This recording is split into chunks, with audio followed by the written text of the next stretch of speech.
La da da. Good morning, everybody, and welcome to the highlight of civilization. It's called Coffee with Scott Adams, and aren't you glad you're here? You know, we could call it Coffee with whatever your name is, but that wouldn't work nearly as well. Maybe we should do that sometime. I'm going to pick a popular name. Let's see. There are probably lots of people out there named Dorothy. So it's Coffee with Dorothy today. Dorothy, it's your day. And all you need is a cup or a mug or a glass, a tankard, Chelsea stein, a canteen jug or a flask, a vessel of any kind. Fill it with your favorite liquid. I like coffee. And join me now for the unparalleled pleasure, the dopamine hit of the day, the thing that could even animate Joe Biden. It's called coffee, and it happens now. Go.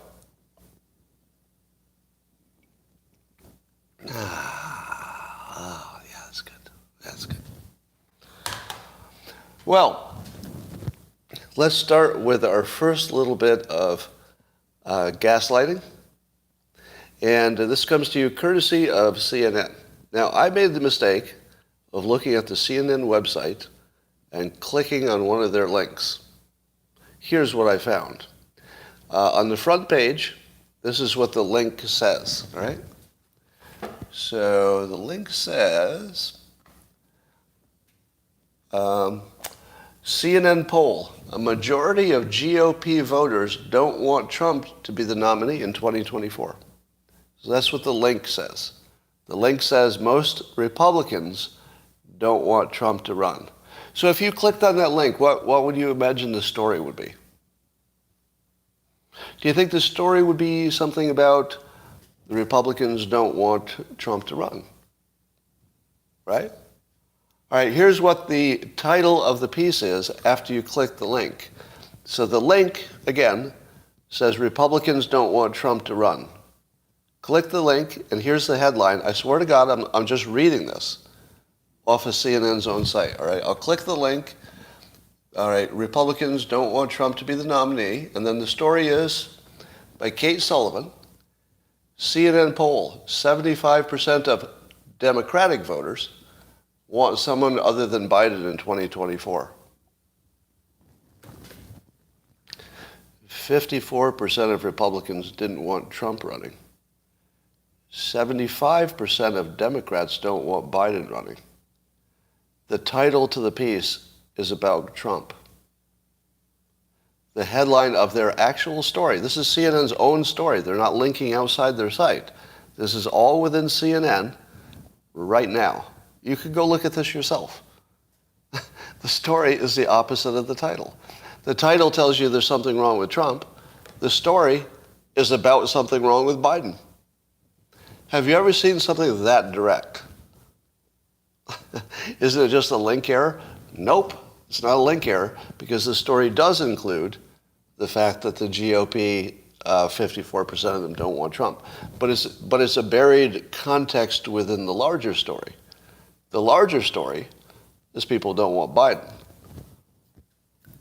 I mean, how much of the general public, let's say the CNN viewers, how many of them would even notice this? Do you think they would even notice? Or would they just read the headlines and say, well, Trump is unpopular in his own party, and would they just move on? It's amazing that they can do this right in front of you. Right in front of you, and shamelessly. Are you worried about robots taking your jobs? Do you think robots will put us all out of work in the future? Well, let me give you some context here. It's happened once before. Robots already took all of our jobs once. Well, I'm extending the definition of robot to, let's say, a farm tractor and industrial farming, which is, a lot of machines involved. So as I saw a tweet from Evil Gnome 6 on Twitter, and Evil Gnome 6 reminds us that before the Industrial Revolution, 80% of humans were working agriculture, and now it's 1%. So we went from 80% of the people having a certain kind of job And then, machines and tractors and everything made that unnecessary. And we basically removed 80% of all the employment on Earth. It didn't make any difference. We were fine. We just found other things to do. Now, do you remember, if you're a certain age, you might remember that there were predictions that television, the invention of television, would make the radio go away. Because, who's going to want to listen when you can listen and watch? But what happened? Well, nobody saw Rush Limbaugh coming, and suddenly talk radio makes sense. Suddenly, if you're driving and you're caught in traffic, oh yeah, it turns out that traffic is getting worse and worse, so we spend more and more time in our cars, so radio is more important. So predicting that TV would kill radio, that didn't work out. How about, do you remember when everybody said the computers would make us a paperless office? So when you went to work, you'd have your computer, but no paper. You wouldn't need any paper. Yeah, let me show you my paperless office here. Here's my paperless office. The paper's all over it. Papers. Yep, it's 2022. Do you know what's the best way to handle some things? Paper. Do you know why I printed out my notes on paper? Because it works better. It works better. Basically, we are terrible at predicting what's going to happen with these large societal things. And also keep in mind that if robots take our jobs, they also might make the cost of living drop like crazy. So we can see the cost of energy approaching zero with fusion someday. We can see the cost of labor approaching zero because machines will do it all. So maybe you don't have the same access to the same job you could have had before, but would you care? What if everything is almost free? Yeah, let's say there's no delivery costs anymore because you just 3D print what you want. I mean, you could imagine a world where you could live on $1,000 a year. You could. You could imagine living on $1,000 a year and having everything you wanted. It's not impossible. Who knows what's going to happen, but we're not good at predicting the future.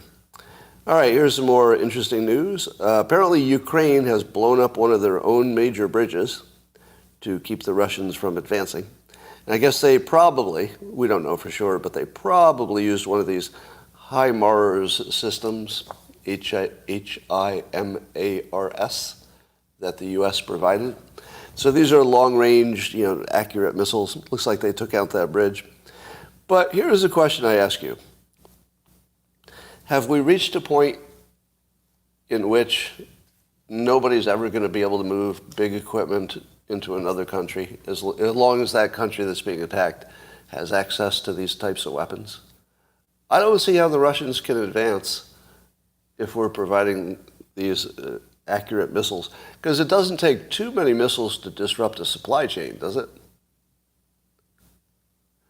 Failed to blow it up in the initial invasion, yeah. Well, anyway, Ukraine is saying that they've got only a few of these HIMARS systems. They need at least 50 of them to hold back the Russian forces, and at least 100 of them for an effective counteroffensive. Do we want Ukraine to have an effective counteroffensive? Is that even good for anybody? I don't know if it's good for anybody, actually, like literally anybody. There might be some people who prefer to be Ukrainian instead of Russian. I'm sure that's a thing, and vice versa. But for the world in general, I don't know if we want Ukraine to beat Russia, do we? Or do we just want a standoff so maybe they'll stop fighting? I feel like you want a standoff. I don't feel like you want a victory. I'm not sure if anybody's better off if Ukraine gets back that territory. Are you better off? Do you think your life would be a little bit better if Ukraine gets that territory back? I don't know. I don't know how it's going to affect anything except the people in that territory. So gas prices continue to drift lower. Here's my question. Why? Does anybody know the answer to that question? Gas is getting cheaper. Why? Why? Inflation? No. Futures? Well, but why are the futures changing? Yeah, obviously it's futures, but why is it changing? Recession? I don't know that people are driving less, are they? It's summer, it should be up. Demand should be through the roof. Are people driving less? I don't know. I don't notice it. I feel where I am, the roads are just packed. To me, it looks like more traffic than I've ever seen in my life. Like on just a Wednesday in the summer where I live, on an average, just a Wednesday, there's more traffic than I've ever seen any time I've lived here. So is it different where you live? M2 money supply dropped. I don't think we know. I mean, I'm looking at your answers and none of them look persuasive. So, I mean, what it tells me is that the rise in prices was never real in the sense that there was not an economic force, probably. It was probably just the gougers could gouge, so they did. That's all it was, right? Is the only thing we saw price gouging? Because nothing changed, as far as I can tell. Why is there not a national story? Something did change, somebody says. Instability? I don't know. You think instability, things are more stable, and that therefore the risk was taken out of the price? I don't know. That doesn't quite track for me. There's a lot of this stuff that's happening in the economy that I don't think we quite have a grasp on what's happening here. I definitely don't understand why gas prices are going down, because I'm not aware of anything changing. Here's a question. I saw a claim on Twitter that the oceans have been cooling for a while, and that would be the opposite of what climate change says. How long did it take somebody to debunk that? Oh, about 10 seconds. And do you know how you debunk it? You just change the start point. You just change the start point. If you pick your start point at a certain point, it looks like the temperatures have gone down or are somewhat stable over a long period of time. If you look at it from, let's say, June and then compare June and prior years, it looks like it's way up. Same data, same database. So the people who have concluded it's clearly getting warmer on the oceans are standing right next to the people who are looking at the same data. They say, I'm looking right at it and it's going up. No, I'm looking right at it and it's going down. No, I'm standing right with you. We're looking at the same data. It's going up. No, I'm standing right next to you, shoulder to shoulder. Look at it, same data. Now, if we can't even agree with that, it's one thing to be looking at different data, right? We're looking at the same data, and we can't even figure that out. My God. Doesn't that make you doubt just everything? What could be... It'd be one thing if one side was saying the data is inaccurate, which is a separate argument. If you're not saying the data is inaccurate and you're looking right at it and you can't tell if the numbers are going up or down, that's pretty basic. Up versus down. That's where we're at. We can't tell the difference, literally, between up and down, at least in terms of prices or temperatures. All right. Well, here's a story that is kind of weird. Here's a major through line in a lot of things, is that the news is all about a different use of a word, right? So when Biden says insurrection, he's just using a word wrong and trying to make something out of nothing by using a word, right? The Fine People hoax was about a word. The drinking bleach hoax was about a word. Basically, everything's about what you find. Did Trump want to find votes, or Right. So everything's about a word, okay? So your context is that the news is all fake, and the way that they make it fake is by telling you that recession, right? That recession doesn't mean what it used to mean. Somebody tweeted Reuters that I think on the same day or maybe the same week, Reuters defined a recession as 2 consecutive periods of negative growth. At the same time, Reuters also was reporting, oh, no, you don't simply look at 2 quarters of negative growth. It's a holistic kind of thing, the Biden administration take on it. Now, here's the thing. I actually totally agree with the Biden interpretation. I think that if you took the simplistic explanation of a recession, of just 2 periods of negative growth, that doesn't make sense coming out of a pandemic. Because coming out of a pandemic just changed everything, right? So if you had a temporary, a reset, I shouldn't call it that. If you had a temporary depression coming out of a pandemic, it could be that all of your assets and resources are in pretty good shape. They just have to be spun up again. So I do think that the Biden administration is accurate. And by the way, I would have defended Trump for saying the same thing. If Trump had said this, I'd defend it as well. I do think this specific case, just this specific case, you do have to look at it holistically. Right? So I hate to agree. I hate to agree because they're sort of weaseling the thing, but it's not wrong. That's not wrong. I think you have to look at it holistically. Because it's weird that employment is still good, right? That was the part that was a mystery, but I got the answer to that mystery. We'll talk about it. All right. Here's another example of news being created out of a word. The news in the Wall Street Journal, which I believe has been completely debunked, in my opinion, this is not true. Right? I don't know. But in my opinion, what I'm going to read to you is a fake news story from the Wall Street Journal, who claimed that Elon Musk had an affair. That was their word, an affair, and this is the word that's going to be questioned here, an affair with one of the founders of Google, Sergey Brin's ex-wife. Now, the reporting is that this alleged thing, which Musk and the woman involved and Sergey Brin, and basically anybody who knows anything denies, and I believe it. Their denials look credible to me. But here's the part that I'm not going to be able to release on. The reporting from the Wall Street Journal, which I believe is false, says that the, quote, affair happened during a time that Sergey Brin and his wife were separated, but living in the same home. Now let me connect the dots here for you. The Wall Street Journal says Musk had an affair with somebody who was single. You see where I'm going with this? That's not a fucking affair. That would be 2 single people having a date if it happened, which apparently it didn't. Do you know what an affair is?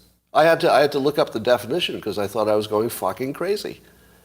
I thought I was going fucking crazy. I go, what the hell do words mean? I thought an affair meant that somebody was in a relationship and the person they were in the relationship with was unaware that they were doing somebody else. Did we stop using the word affair to mean that? And now an affair is 2 single people who are dating? Just think about the fact that this Murdoch property, the Wall Street Journal, did a hit piece on Musk in which the entire story, first of all, it's probably based on fake information, but even if it were true, the story would disprove their own reporting. If it were true, which it isn't, their own story, the way they reported it, disproves their own conclusion with no ambiguity whatsoever. Am I wrong? The meaning of the fucking word means you're not single when it's happening. If you're single, which is what they reported, separated means single, there's nothing here. So there's this giant hit piece that's based on probably nothing that really happened, and if it really happened, it would still be fucking nothing. Still be fucking nothing. And it's a major story. How do you explain this other than Murdoch wants to blunt Musk's power?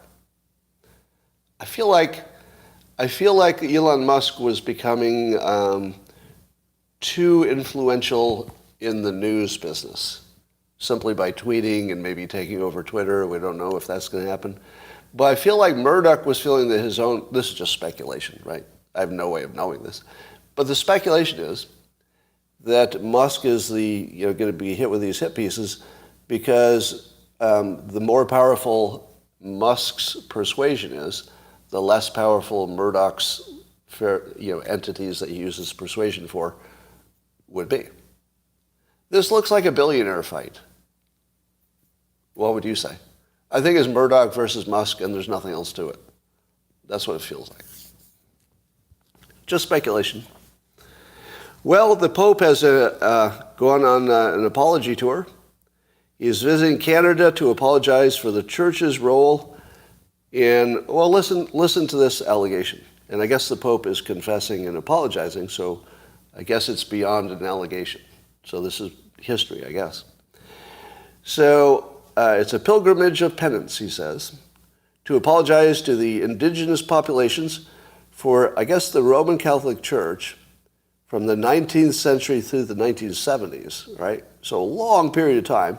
More than 150,000 of the indigenous children were taken from homes and put into residential schools run by Christian churches on behalf of the government to assimilate them. They were taken from their families and put into residential schools, which means that they literally took people's kids from them. They literally took people's children from them and put them in residential schools. Now, even if we acknowledge they were well-intentioned, yikes. But here's my question to the Pope. It feels like a little bit of a slippery slope to start apologizing for the history of Catholicism. At what point do you feel you're done? If you start apologizing for things that the Catholic Church has done over hundreds of years, where exactly do you draw the line and say, well, I think we've apologized for everything. It's all covered now. I'm not sure you could ever be done with that job. So, and if you're new to my content, let me remind you, I'm pro-religion. So I'm completely pro-Catholicism, pro-Islam, pro-Buddhism, pro-religion. Because people do make religion work for them, and it benefits their life. Despite any abuses by the organizations themselves. And I just think it's funny, you can see how apologizing doesn't work, right? Even if it makes you feel good at the moment, when an entity like the Catholic Church starts apologizing, I just don't know where you stop. At some point, you just have to say, yeah, we sucked in the past. Let's see if we can get it right.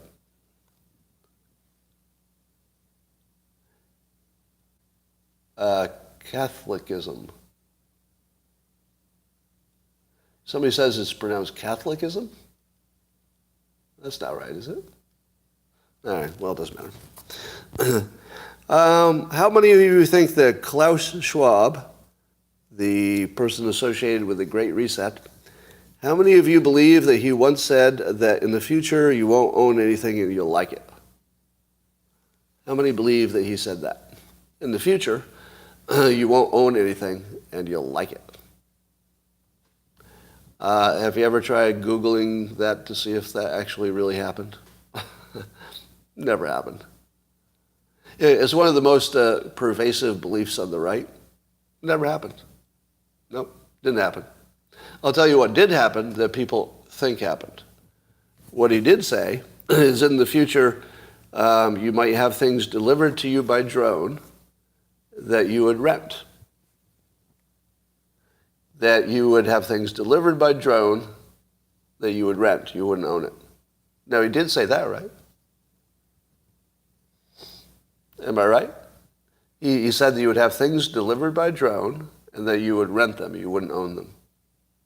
Right. And I'm agreeing with you. It's in a video that things would be delivered by drones, and you would rent them, not own them.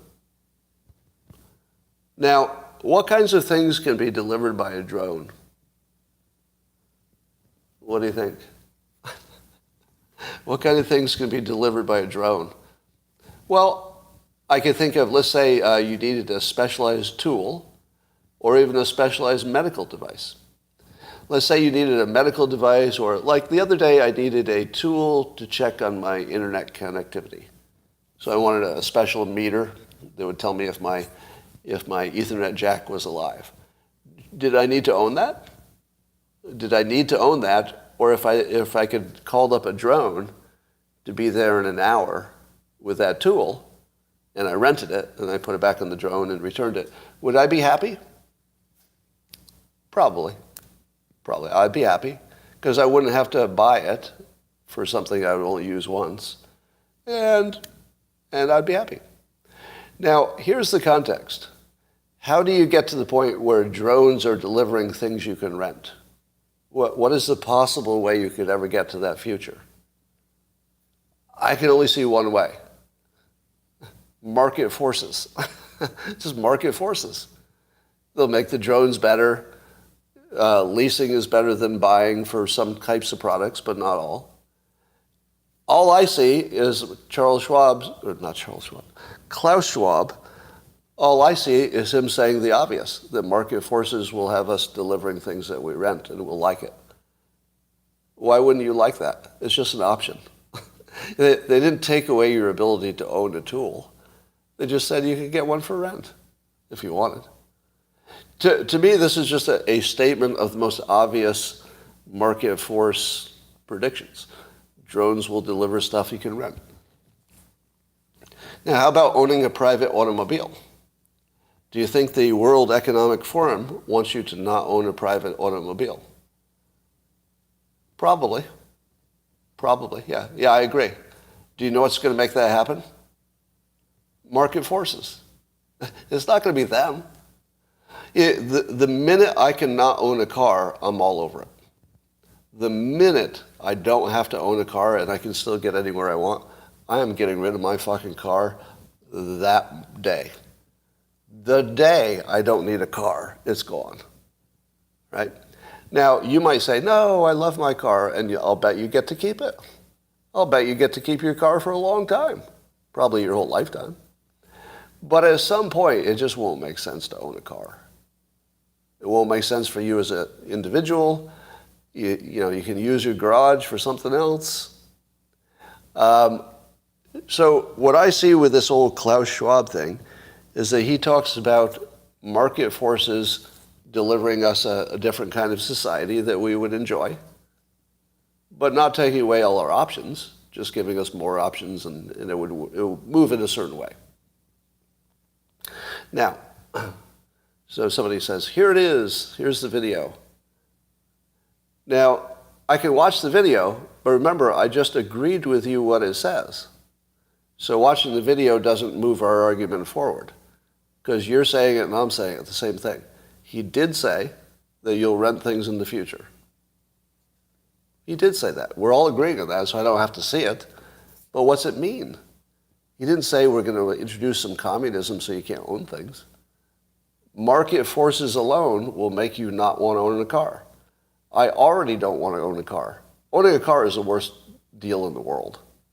It's terrible, right? Unless you love cars, then it's fine. Then it's more like a hobby. All right. But anyway, I would ask you to do this. Whenever you see any kind of Klaus Schwab reset stuff, just take a look at the debunks. Just Google it. Because I think you've got that story, at least some of you have that story completely wrong. Feels like it to me. So they predicted, the World Economic Forum, I guess, that by 2030, people would rent what they needed and they'd be happy about it. I don't know. Andreas Backhaus tweeted today, there's some stats coming out from Germany, that consumption of natural gas in Germany was down over 19% compared to 2021, and even more compared to the 10-year average. And consumption in 2022 is down almost 15%. And as Andreas points out, if it continues, the EU gas-saving targets might be feasible. So the EU is looking to fairly drastically cut back on gas production, and it looks like it might be doable. Might be doable. So here is another application of the Adams law of slow-moving disasters, and it gets us to an edge case. The only other edge case that was kind of clean was the year 2000 problem, when we thought the computers couldn't handle the year 2000 and society would break down. You know, I felt like people didn't get serious about fixing that until a year before it had to be fixed. But in 1 year, it was completely fixed. I don't think there was a single problem that I heard of, right? So it feels like the Adams law of slow-moving disasters, if it's software, could be fixed in a year. Software is easier to fix.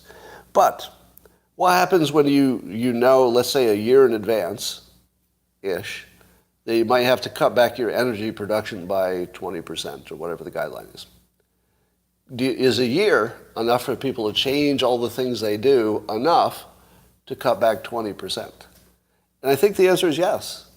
It looks like the answer is yes, that people can cut back 20% if you give them enough time and adjustments and they know they have to do it.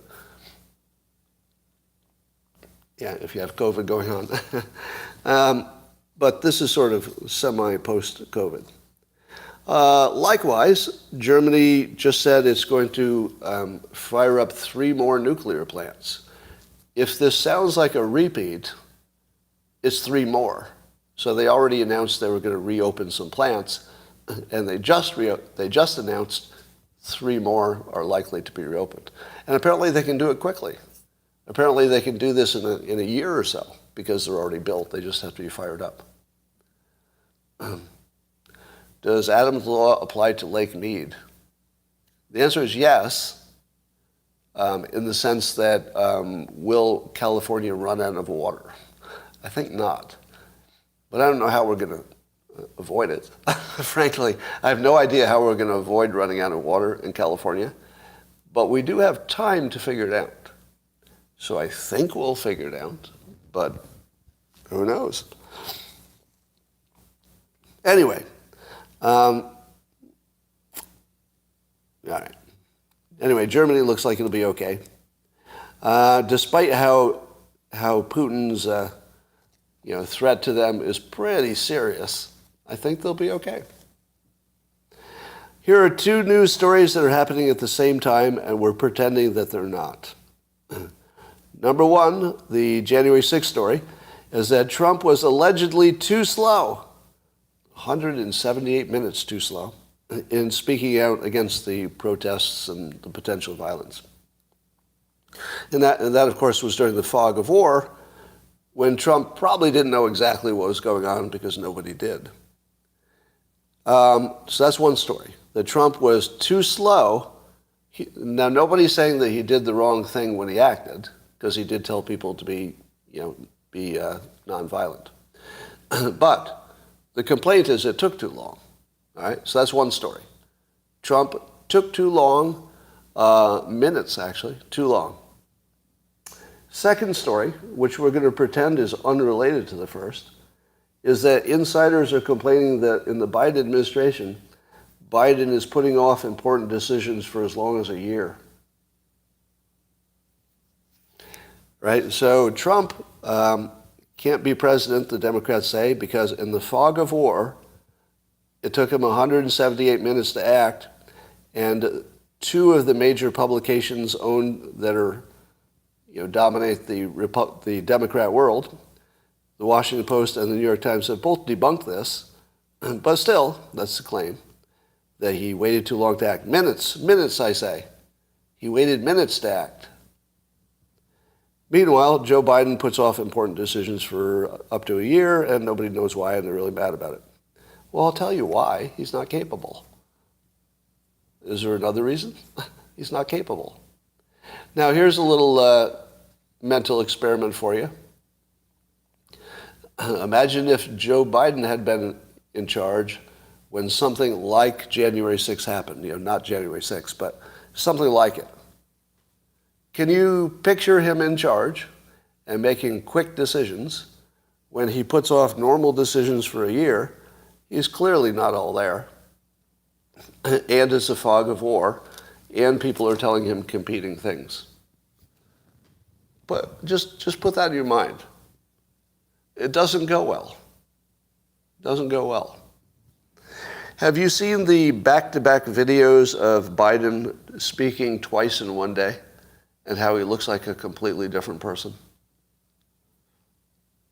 One of them looks like, oh, he's okay. I mean, we keep making fun of him for being old, but he's doing a good job. He's reading that prompter. Looks like he's present. He's in the moment. And then you see the video from the same day, and he's deranged. And his eyes are bugged, and he sounds like off. It's the same day. All right, you can't have a president who's not even the same in the morning as the night. Does anybody understand what kind of a danger that puts us in? That the president isn't even the same person in the beginning of the day as the end of the day. And at the end of the day, he looks sort of agitated and not quite himself, does he? Is that the guy you want making some world important decisions? It does. Yeah, I don't know if it's a sundowner problem, and I don't know if it's that he did or did not get some meds. But Joe Biden is not one person anymore. He's two people. I don't know which one's going to be making the decision. If you told me that the first Joe Biden, the one in the video where he looks fairly put together, if you told me he was making a decision, I'd say, well, I might not like the decision, but he looks like a guy who could make a decision. Right? He looks like he's at least all there. By the afternoon, he clearly wasn't all there. I mean, humans can tell. You can tell if somebody's not all there. I mean, that's not that hard. That's not a high bar. You don't have to go to a lot of medical school to know when somebody's just not all there. That's not a high bar. He's not all there. We all see it. Right? So it's time for President Harris. I think Republicans should just stop acting like he's in charge. Just stop pretending. And say, we don't know who's in charge, but we need to have an investigation to find out. Imagine, if you would, that Republicans launched an investigation to find out who's making the decisions for Biden. Wouldn't you like to know? Because I'm pretty sure I don't know. Now, yeah, it'd be interesting, wouldn't it? We've never had to do this before. You always suspect somebody's making decisions for somebody else. But this time you kind of have to wonder. Because remember when people thought Cheney was making decisions for Bush Jr.? That matters. Do you remember when people thought Nancy Reagan's astrologer was influencing Ronald Reagan? That matters. That does matter. That's not irrelevant. Not irrelevant. Yeah. So yeah, let's look into that. Find out who's in charge. But as much as I dislike Kamala Harris's abilities, she's at least sane. She's at least the same in the morning as she is in the afternoon, whether you like it or not. I think it's time for Harris to take over. And by the way, I don't even, well, maybe I am. I'm biased, so I don't think this is a political statement because I'm saying replace him with somebody that's worse. Worse in terms of, more Democrat than the Democrat. So I would be willing to take somebody who's worse on policy, and worse in a lot of ways, just to know she's there, just to know she's all there. Because the alternative is just scary. It seems random. You don't know what he's going to order. Angry Joe. So I think even Republicans should be calling for Harris to take over. And if I were them, I'd start taking meetings with Harris and skip Biden. Because you don't know who's in charge, right? If you don't know who's in charge and you want to get something done, are you going to take a meeting with Biden? I wouldn't. I'd just say we're going to meet with Harris because we don't think Biden's capable. Imagine if the Republicans said, from here forward, we're not going to take any meetings with Biden because we don't think he's mentally capable. So we'll take all of our meetings with the vice president, if she'll have us. I mean, obviously, she would immediately say, I won't take those meetings. But you should say, we want to meet with him as soon as possible. But we'd like to meet with Harris because we don't think that Biden's in control anymore. I mean, it would be a political thing to do, but it would be interesting. Well, the Washington Post is saying that the Justice Department is investigating Donald Trump's actions as part of its criminal probe of efforts to overturn the 2020 elections, blah, blah, blah. Have you figured out by now that the Democrat plan is to keep Trump permanently under investigation for one thing or another that didn't happen?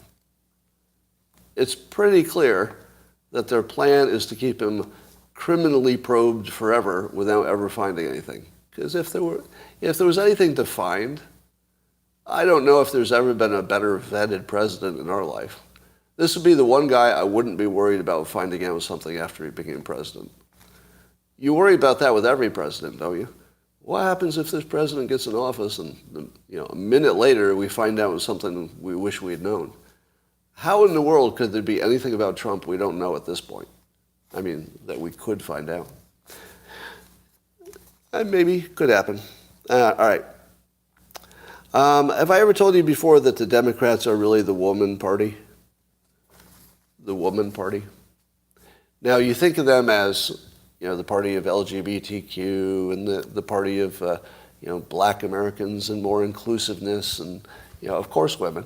But you don't think of that as the lead necessarily. But in my opinion, the women are running the Democrat Party, and they've started to paint the Republicans as men.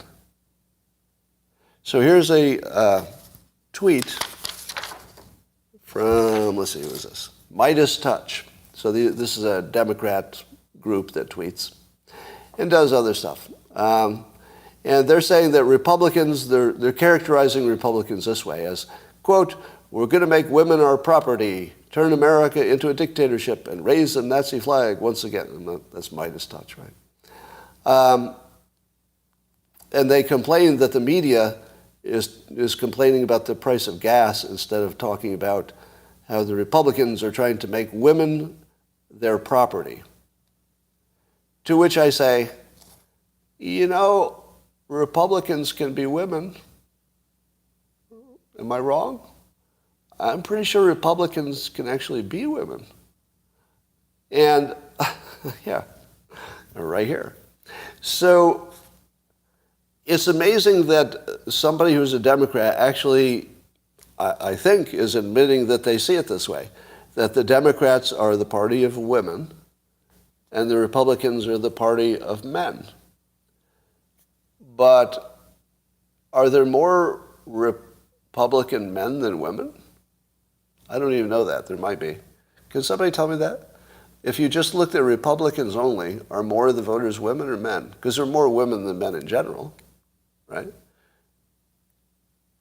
Is there probably more men because the philosophy leans a little bit male. It does. Huh. It's changing quickly. Anyway, but my point is, I do think that somewhat accidentally, the Republicans have become the parent party, and the Democrats have become the women party. Because I don't think that the Democrats can do anything that women don't agree with. Here's your test. I don't think the Republicans can do anything that women don't agree with. Could the Republicans do things that black voters don't agree with? Yes, they could. They could. Could they do something that women don't agree with? Nope. Not a chance. Not a chance. Am I right? Right? They wouldn't get away with it. Now, let's take that same argument to the Republicans. Is there anything that Republican males would not want to happen that could happen because there were enough other people who wanted it? No. Probably not.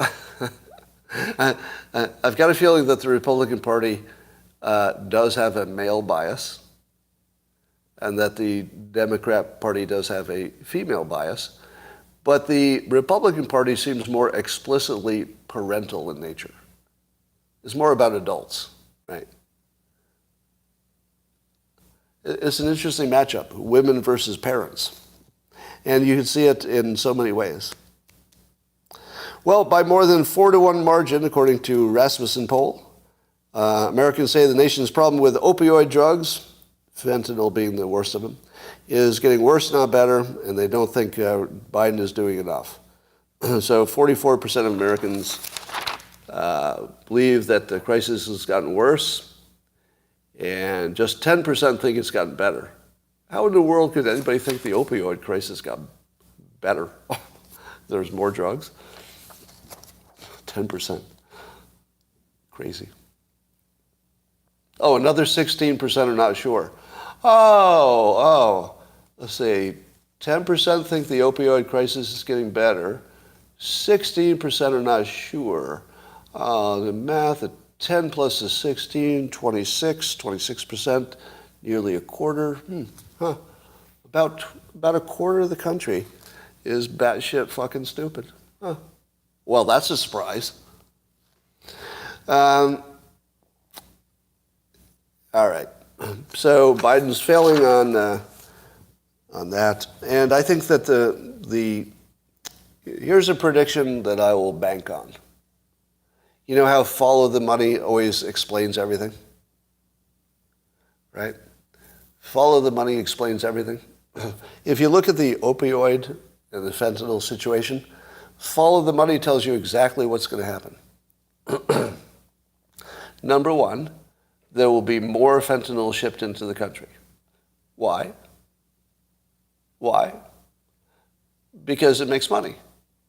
So fentanyl shipments into the United States are profitable. Would you agree that there will be more of them? Of course, of course. So follow the money guarantees there will be more, not less, fentanyl coming into the country. Now, have you heard of this thing called the military-industrial complex? We don't like it. We wish it didn't exist. But it does exist. It does exist. And so you can't ignore it. And what would the military-industrial complex do if the potential profit from attacking the cartels went from, it looks like that would be a smallish operation. What if it goes to a big operation? Suddenly, the military-industrial complex says, whoa, a new line of business, attacking the cartels. But it's got to be big. Like the scale of it has to be big enough that the military-industrial complex can get interested, right? It has to be big. Otherwise, they don't make enough money. So the fentanyl business will keep getting bigger until it crosses that line. The moment it crosses that line, the military-industrial complex is going to have a $1 trillion payday, because they're going to say, we're going to have to sell you some really expensive weapons to take out those cartels and to guard the border or whatever we decide to do. So the two things that you can guarantee is that there will be more fentanyl coming in until the problem is so bad that the military-industrial complex sees a huge profit, at which point they will vaporize. It'll take a few years because you need to spread that profit out, but they will vaporize the cartels. There isn't any other way this can go because of money, right? Now, the cartels will try to make enough money to, change something. But money guarantees that the cartels will be vaporized. Am I wrong? It's just not profitable to do it yet, but it's getting close. Let's say when fentanyl deaths reach 200,000 a year, which should be in a year or two, maybe 5 years. But there isn't any chance it's not going to happen. We'll get to 250,000 deaths a year, and then the military and the people who make money from selling military equipment will say, well, we could take care of that for $1 trillion, and then we'll pay $1 trillion, and they will go vaporize the cartels. Do you think I'm wrong? There's no other way this can go. I don't see any force from anywhere, any variable, that would change the guaranteed direction that we will attack Mexico. Guaranteed. Now, should we attack China because they're sending us the drugs? Now, I don't know if you know how China gets away with it. So President Xi said, yes, we'll make fentanyl and the precursors to fentanyl, we'll make them illegal. So, that's good, right? We'll make that illegal in China. But what they didn't do is make all the variants illegal. So the fentanyl precursor people, they just changed the formula a little bit. It's just as bad, but it's not technically the thing that got banned. Now let me ask you this. Do you think China can't figure out how to solve that problem? That their law is not including enough stuff? Can't figure that out, right? Do you think they care if their law doesn't cover those things? No, they don't care. If they wanted to stop it, they would just go arrest the guy who's in charge. They wouldn't care about which precursors are illegal or legal. They would just go arrest the motherfucker if they didn't want it to keep happening. Obviously, the leadership wants it to continue. It's too easy to stop. So obviously they want it. What should we do if China is sending precursors, essentially military equipment, to the cartels who are killing Americans? Well, I don't think you want to start a nuclear war. I don't think you want to invade. But we need to kill the dealers on the ground. You can't tell me that we can't find anybody in China that we could bribe to go kill those fentanyl producers. We can't do a terrorist act in China. We can't set a bomb next to a factory in China. We don't have anybody in China who has that ability to blow something up. Those should be exploding. Maybe it is. I mean, maybe somebody is, but we should definitely be attacking China covertly to destroy the fentanyl production. Would that trigger a world war, nuclear war? Well, that's the risk that China's going to have to take, isn't it? If China wants to kill 250,000 of us a year, which is where it's going to go to, then they need to risk nuclear war. They need to, right? So, yes, that is the risk that they should be looking at very directly. All right. Let's see. We've got some more gaslighting going on here. I don't know if it's just me, but when I heard Biden talking about, again, the insurrection that Trump ran, here's what I hear. Every time Biden, the elected leader of the United States, uses the word insurrection, my mind imagines people who look a lot like me going to jail for nothing. Like, I can't unpair those two things. Every time he uses the word insurrection, I see him trying to put me in jail for nothing. And I think I made a turn today, because it's one thing for him to say insurrection before the January 6 hearings have concluded. It's another thing to keep saying insurrection when his own hearings, I'll say it's his own, have shown that there was no insurrection, or planned insurrection, or actual insurrection. Once it's been debunked, if he comes on television and says it again, he is targeting me. That's how I feel. And if my president targets me, a law-abiding voter who just has maybe different opinions, if he's targeting me, and that's what I feel, then he's my enemy. He's not my president anymore. Now, it would be one thing if I were breaking the law. Yeah, if your government targets you because you broke the law, well, that's on you. But he's targeting me for something specifically that we know I didn't break any laws. I mean, he's putting me in the same boat with anybody who thought that the January 6th thing was not so bad. The violence was bad. But in terms of it being an insurrection versus a protest, right? I'm taking this personally from now on. Before the January 6th group debunked the insurrection charge, I was willing to let that stand as, well, who knows?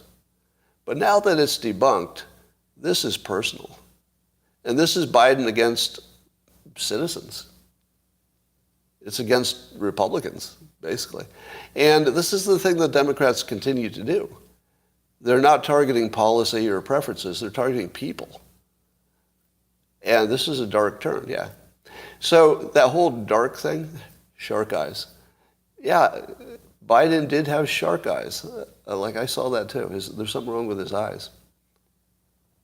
But it does feel like the precursor to hunting Republicans. And so let me say this. I don't feel Biden is even a president at this point.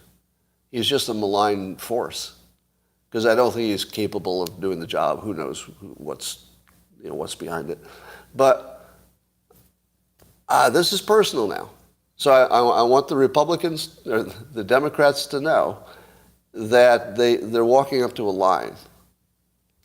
And they've already crossed the line of making it personal. But let me say this as menacingly as I possibly can. There's another line, and you're getting really fucking close to it. Do you hear that? There's another line. There is another line. You know what I'm talking about. There's another line, and you're getting really fucking close to it. And if I didn't warn you how fucking close you are to that line, I would feel that I was not doing my job, as a patriot. You're really fucking close to the line. You better back up. Back the fuck up. It's okay if you make this just political. Political's okay. We're all used to that. You can lie, that's political.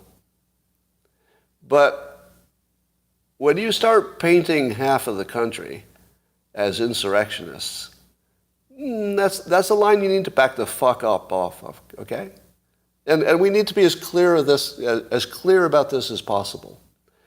Lying's okay. I mean, we accept it. It's not okay, but we accept it. Politics is good. Words are good. Fighting hard. Trying to game the system.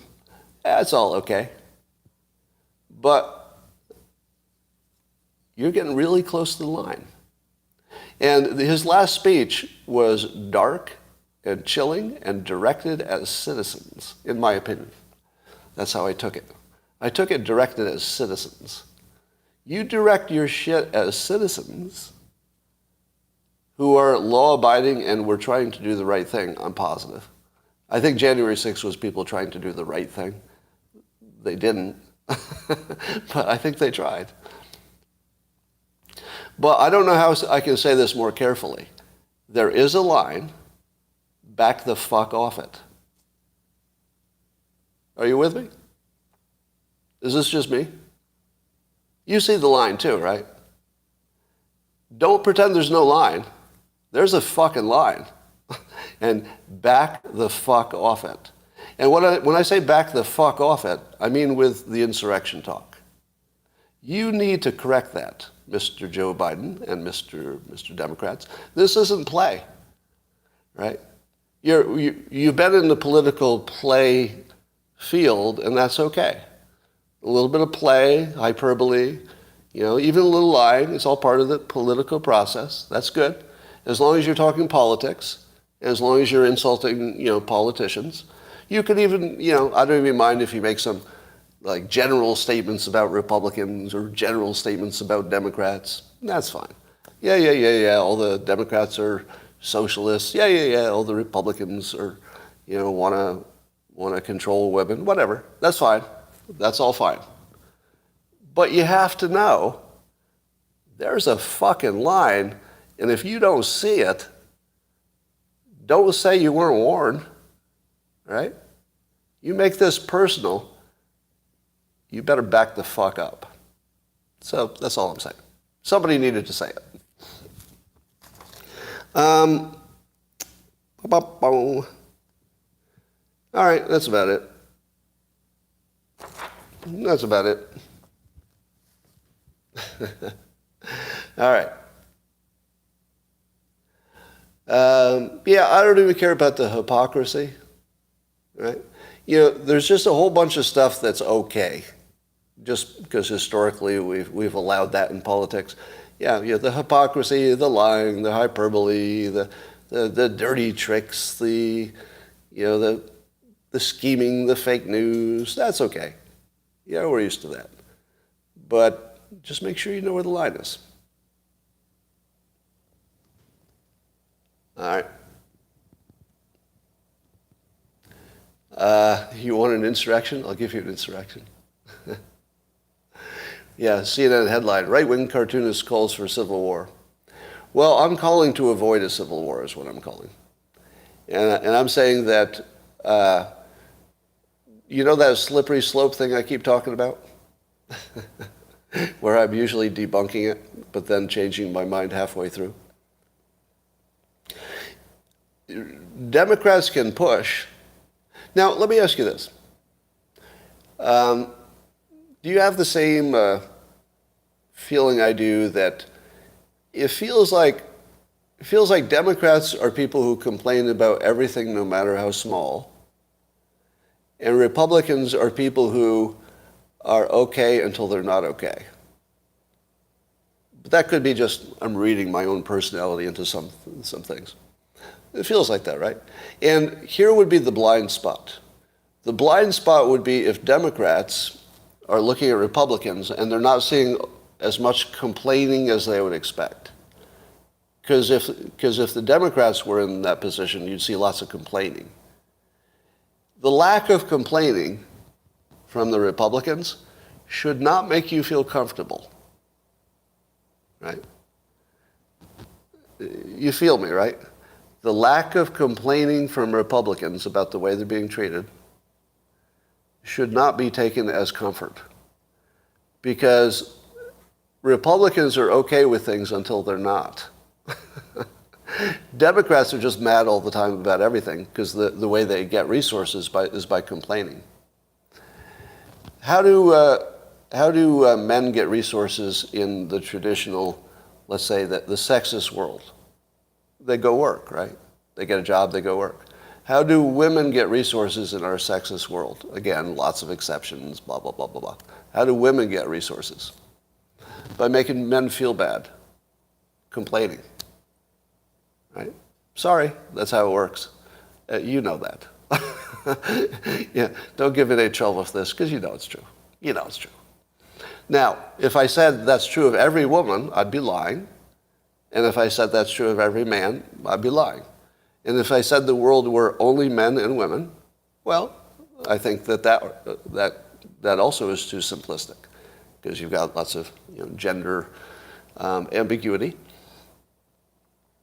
Yeah, some people's wives are the boss of the family. So plenty of exceptions. But when I say that the Democrat Party is sort of the woman party, complaining is their operating system. That if you complain enough, you'll get some stuff. The Republicans are more like, if we have a good system, we'll all get better stuff. You see the difference?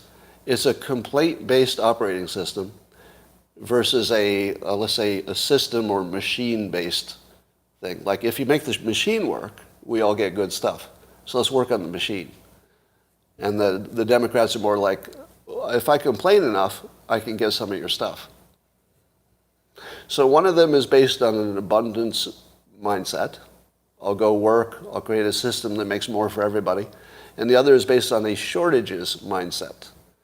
That you've got some stuff, I don't have some stuff, I need to get your stuff from you, and it goes to me. A transfer. Now, is there a difference between men and women in hunting versus gathering? I'm way out of my depth here, so I'm just speculating. Is it true that historically the men did the hunting and the women did the gathering? Yeah. The hunting is you go out and make something happen. And the gathering is you find things. You find it. You just find it. I think that the Democrats, being sort of a woman-dominated party, are all about, well, we don't have to make things. We just need to find them. And I found it. It's in your pocket. Hey, I found some money. It's over there in Elon Musk's pocket. Well, problem solved. I need some money. There's some money in Elon Musk's pocket. So let's put those together and problem solved, right? There's a very big philosophical difference between hunting and killing. I'm sorry, between hunting and finding. Very big. And I feel like the Republicans are hunters and the Democrats are finders. They're gatherers. Now again, huge number of individual differences. I feel like I can only say that to Republicans and get away with it. I can say, well, there's a general thing going on here, but you all understand there's tons and tons of individual exceptions. And then the Republicans all go, well, that's true. Yeah, you're talking about a general thing, but of course there are plenty of exceptions. What do the Democrats do when you say that? You racist. I go, no, you sexist. No, I'm saying there's plenty of exceptions. And we respect all the exceptions equally. Well, you bigot. I'm really just talking about a general theme here. I'm not talking about any individual. You misogynist. So that's the way it works on the left. On the right, you can handle the fact that individuals can be different than the average.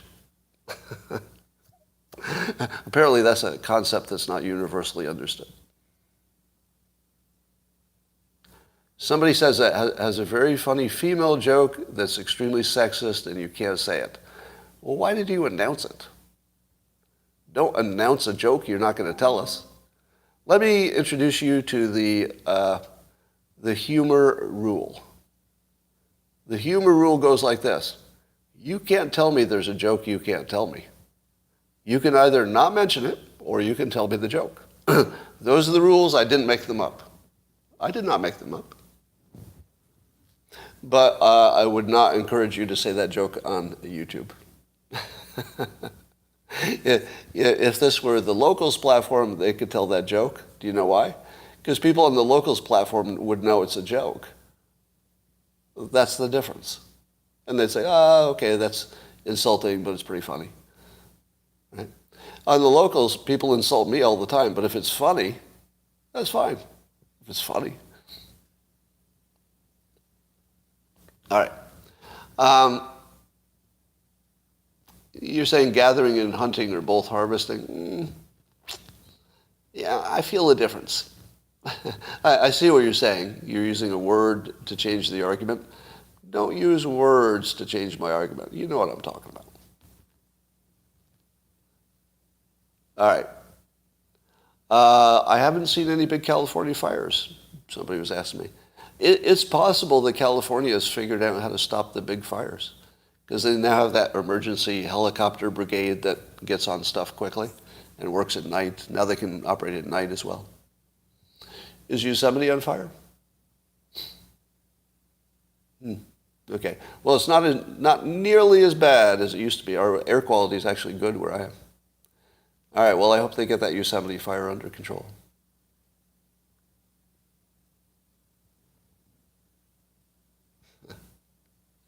All right. All right. I'll catch up on the Yosemite fire. I haven't seen anything about that yet.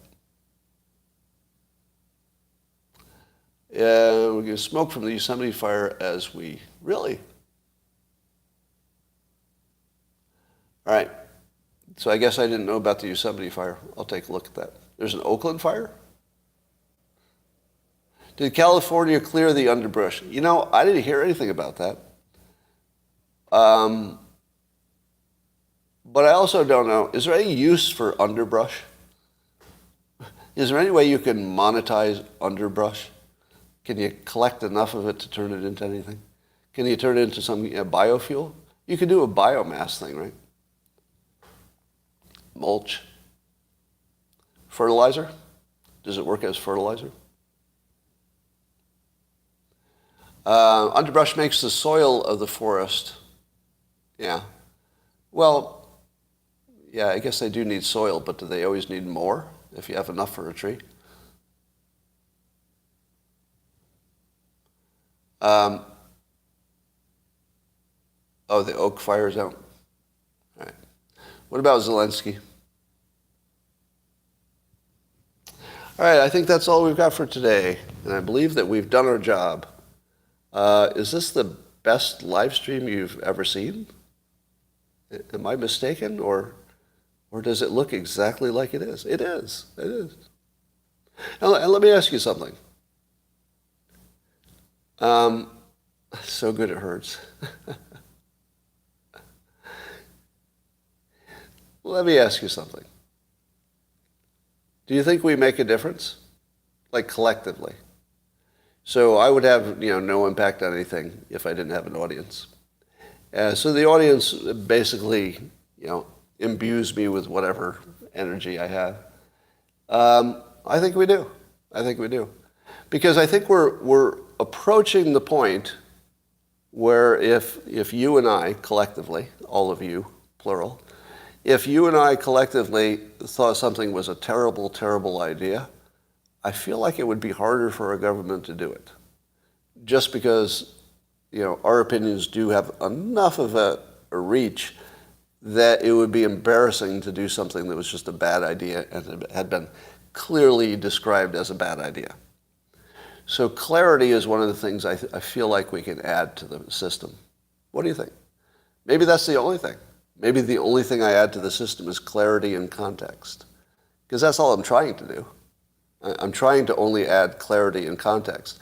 If I add clarity and context, you should come to the same conclusion as me.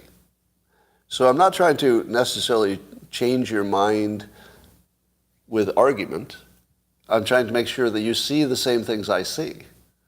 And once you see them, I'm confident that you will end up with the same opinion. So I don't need to directly change your opinion. I'll just change what things you've been exposed to, and it should be the same thing. It should be. Not every time, but it should be in the long run. Scott, would you do your own show on Fox if offered? No. No, I wouldn't. So the trouble is, as soon as you get a boss, you're useless. You all get that, right? The moment I have a boss, I'm worthless. Because then it's just the boss. The only thing you're hearing is what the boss allowed me to say. Do you think there's anything I said today that a boss would have let me say? Just think about today's show. Think about the live stream you just watched. How much of that do you think I could have put on a network show or even a cable show? Almost none of it, right? And I certainly couldn't do the level of emotion. I would have a set time limit, and I guarantee you that I would have conversations about offending my sponsors. Well, first of all, who would sponsor this? I would probably already have sponsor offers, even with this size of an audience. I would already have sponsor offers if this were not absolute poison to sponsors. So one of the things that I can offer you is that I will continue to be poison to sponsors. I'm not trying to do that, but apparently if you're honest, you can't get sponsored. Because the sponsors need you to be, just generic and family friendly and, stay on the political right side of things. So I'm not trying to do that. ED products. All right. Yeah, it's hard to speculate under a major brand. You're right. So I do a lot of stuff that's pure speculation, and I label it. I don't have a date yet for the Russell Brand conversation. Yeah, if I had sponsors, they would influence me. I think they would. So, as you know, I do a comic strip for newspapers. Do you think that I can do in the newspaper and online? I mean, probably more people see it online. But do you think I could do a Dilbert comic that's exactly the comic I would want to write, and that the people who are my clients would be okay with that? And the answer is no. No, they would not be okay with my honest opinions on stuff. They need something that's family friendly. So you may notice I'm pushing the boundaries in the past several months. I'm kind of making all of my editors and my clients uncomfortable with the content because I'm going after some of the woke stuff, et cetera, some of the pandemic stuff. And there are papers that are not running me. So that my comic about, the character Dave. I think there were some newspapers that didn't run it because it was too dangerous for them. So I do keep my content within the realm that I know the clients will allow, even though I'm pushing the edge, which, by the way, that's what they pay for. If your client buys you as a cartoonist, especially my kind of cartoon, they're paying you to push the boundary, but not too much, right? They need you to be a little bit edgy. That's part of the entertainment. So you're going to see Dilbert getting a lot edgier in the coming year. I suppose I'm breaking news now in a small way. So Dilbert is going to get canceled, let's say by design. Because as I'm approaching my retirement planning years, I don't want to go out with a whimper. I don't. I want to go out in flames. And if I have to set something on flame that needs to be set on flame, and by the way, productively, I'm not talking about anarchy. I'm talking about setting on fire something that maybe needed to be set on fire. But, yeah, Dilbert is going to get edgier and edgier until they won't let me do it anymore. So that will be my version of retiring. And then you know what I'm going to do? I guess I'm breaking the news here for the first time. So this is a preliminary plan, but it's an actual plan. I'm going to be canceled by everybody in the regular client business, and then I'll move my content to a subscription service called Locals. So there is a good chance that, say, 5 years from now, that the only place you would ever see a Dilbert comic is on a subscription service. But then, I can say anything I want. And you haven't seen that yet. You haven't seen that yet. So, but I'm not going to do that unless I get canceled, and I'm going to try as hard as I can to fly as close to the sun as I can. And by the way, I never do anything just to offend. Some people think I might. But I never do content that's meant for entertainment or maybe to provoke. But I don't do it just to piss people off. There's a reason for it. All right, that's all for now. And I'm going to go do something else. And so are you. I'll talk to you later.